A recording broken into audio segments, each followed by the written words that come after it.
murid-murid Tuhan Yesus bersama Tuhan Yesus menyeberang Danau Galilea dengan sebuah perahu, Tuhan Yesus tidur di buritan perahu itu. Keadaan yang tadinya tenang, tiba-tiba berubah.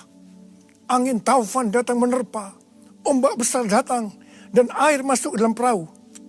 Murid-murid sangat ketakutan dan membangunkan Tuhan Yesus sambil berkata, "Tolong guru, apakah engkau tidak peduli kalau kami binasa?" Tuhan Yesus bangun dan dia menghardik angin itu dan berkata kepada danau itu, "Diam, tenanglah." Apa yang terjadi? Angin itu reda dan danau menjadi teduh sekali. Tuhan Yesus berkata kepada murid-muridnya, "Mengapa kamu begitu takut? Mengapa kamu tidak percaya?" Mereka menjadi sangat takut dan berkata seorang kepada lainnya, "Siapakah gerangan orang ini? Sehingga angin dan danau pun taat kepadanya." Bukankah keadaan pada waktu itu mirip dengan keadaan hari-hari ini? Tadinya keadaan tenang-tenang saja, tetapi ketika memasuki tahun 2020, tiba-tiba kita dikejutkan oleh badai yang datang menerpa. Dalam tempo sekitar 4 bulan, COVID-19 dengan cepat menyebar dari Wuhan, China, dan saat ini hampir ke seluruh bagian dunia ini. Krisis ekonomi mulai melanda dunia, termasuk Indonesia. Paparan COVID-19 di Jakarta dan sekitarnya melebihi tempat-tempat lainnya di Indonesia. Banyak orang-orang yang kita kasihi meninggal dunia. Orang-orang mulai panik, ketakutan, sangat khawatir melihat kejadian ini. Kita mulai berteriak-teriak kepada Tuhan Yesus meminta pertolongan. Tetapi sepertinya Tuhan Yesus tidak menjawab. Tetapi seperti yang terjadi pada waktu itu. Pada waktunya Tuhan Yesus akan menghardik kepada COVID-19, kepada krisis ekonomi. "Diam, tenanglah."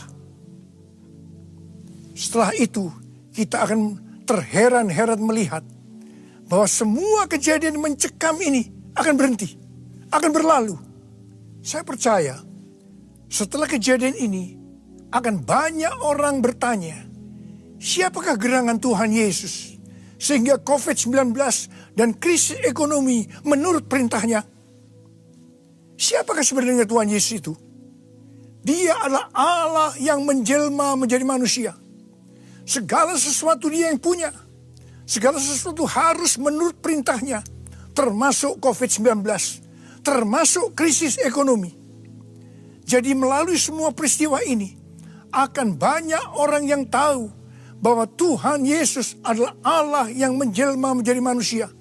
Dan akan menyelamatkan umat manusia. Akan banyak orang yang berseru kepada nama Tuhan Yesus. Dan mereka yang berseru akan diselamatkan. Pesan kunci untuk terjadi semua ini, bahwa kita harus berteriak terus-menerus dengan tidak henti-hentinya, meminta pertolongan Tuhan Yesus sampai Tuhan Yesus mendengarkan teriakan kita ini. Tuhan berkata dalam 2 Tawarikh 7 ayat 13 dan 14, kalau kita melihat Tuhan menutup langit sehingga tidak ada hujan, dan Tuhan menyuruh belalang memakan habis hasil bumi, di mana semua ini berarti krisis ekonomi. Juga kalau kita melihat Tuhan melepas penyakit sampar di antara umat Tuhan. Ini berbicara tentang COVID-19. Tuhan meminta agar kita, semua orang-orang percaya, merendahkan diri, berdoa, mencari wajah Tuhan, serta berbalik dari jalan-jalan yang jahat. Artinya kita harus mengoreksi diri, bertobat, minta ampun. Kalau kita orang-orang percaya melakukan itu, maka Tuhan akan mendengar dari sorga. Dan akan mengampuni dosa-dosa kita. Dan akan memulihkan negeri kita, Indonesia yang tercinta. Saya percaya hari-hari ini banyak orang percaya, termasuk saya, melakukan hal ini. Saya banyak berdoa di menara doa lantai 12 di SICC. Akhir-akhir ini Tuhan ingatkan kepada saya, kejadian waktu tempat ini untuk pertama kalinya dipakai sebagai menara doa. Salah seorang pendoa mendapatkan penglihatan. Ada sebuah telinga yang besar. Dan Tuhan berikan ayatnya dari 2 Tawarikh 7 ayat 15 dan 16. Yang berkata, sekarang mataku terbuka dan telingaku menaruh perhatian kepada doa dari tempat ini. sekarang telah kupilih dan kukuduskan rumah ini, supaya namaku tinggal di situ untuk selama-lamanya. Maka mataku dan hatiku akan ada di situ sepanjang masa. Setiap kali saya berdoa, saya selalu mengingatkan Tuhan tentang hal ini. Bahwa Tuhan menaruh perhatian kepada doa dari tempat ini. Di situ saya terus-menerus dengan tidak henti-hentinya berdoa untuk keadaan yang terjadi saat ini. Saya meminta belas kasihan Tuhan supaya semua ini berlalu. Saya juga diperkenankan oleh Tuhan melihat hal-hal yang tidak saya mengerti. Dalam pergumulan itu, saya berkata kepada Tuhan, Tuhan, saya tidak mengerti akan semua ini, tetapi saya menerima segala keputusan Tuhan. Ternyata Alkitab berkata bahwa segala keputusan Tuhan tidak terselidiki. Jalan-jalan Tuhan tidak dapat diselami.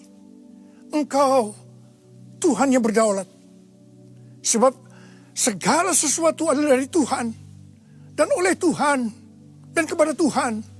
Bagi Tuhanlah kemuliaan sampai selama-lamanya. Apakah saudara juga berdoa kepada Tuhan agar badai COVID-19 dan krisis ekonomi ini segera berlalu? Ada berapa banyak yang berkata, tolong Tuhan Yesus, tidakkah engkau peduli kalau kami binasa? Seperti yang terjadi pada waktu itu, Tuhan akan berkata kepada kita, mengapa engkau begitu takut? Mengapa engkau tidak percaya? Saya diingatkan oleh seorang pendoa syafaat yang berkata kepada saya, bahwa tulah di Mesir berhenti setelah anak domba Paskah disembelih. Kemudian setelah itu saya diberikan satu pengertian. Dan saya bertanya kepada Tuhan, Tuhan, apakah COVID-19 ini akan mulai reda atau menurun pada waktu Paskah?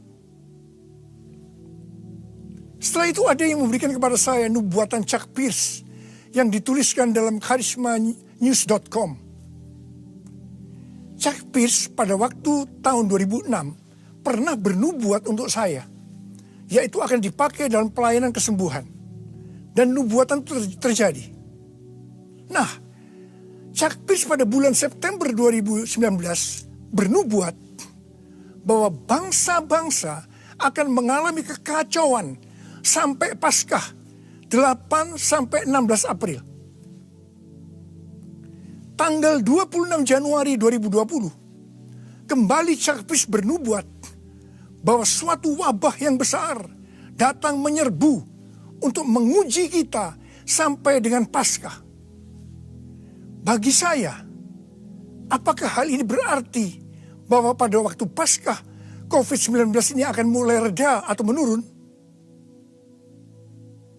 Hal yang mirip juga dikatakan oleh C.D. Jacob kepada Chuck Pierce pada tanggal 3 Januari 2020. Cindy berkata bahwa dalam 3 bulan pertama di tahun 2020, agar Chuck Pierce berhati-hati untuk perjalanan internasionalnya dan harus banyak beristirahat.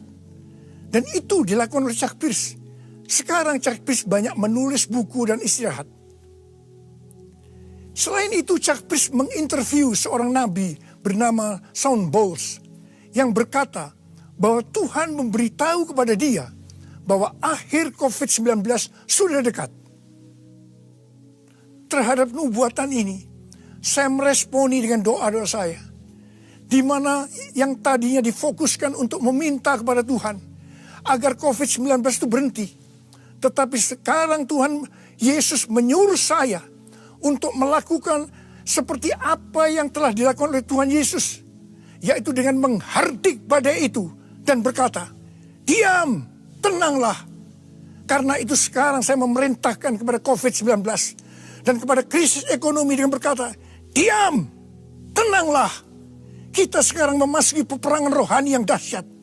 Mari, saya mengajak saudara untuk berdoa seperti itu. Kita memerintahkan kepada COVID-19 dan kepada krisis ekonomi dengan berkata, diam, tenanglah. Dalam melakukan peperangan rohani ini, saudara harus banyak berbahasa roh.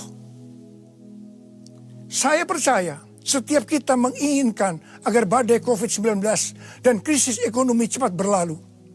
Karena itu gereja Tuhan harus bersatu. Jangan saling menyalahkan. Jangan saling menjelekkan. Saya percaya melalui peristiwa ini justru Tuhan mengendaki agar gereja Tuhan menjadi satu. Unity. Seperti yang dikatakan dalam Yohanes 17. Bahwa unity adalah kunci utama untuk terjadinya penuaian jiwa-jiwa. Melalui peristiwa COVID-19, ini merupakan wake up call bagi gereja Tuhan. Untuk menyelesaikan amanat agung Tuhan Yesus. Dan setelah itu Tuhan Yesus datang kembali. Saya mau berdoa buat saudara. Angkat tangan saudara. Kita doa sama-sama. Oh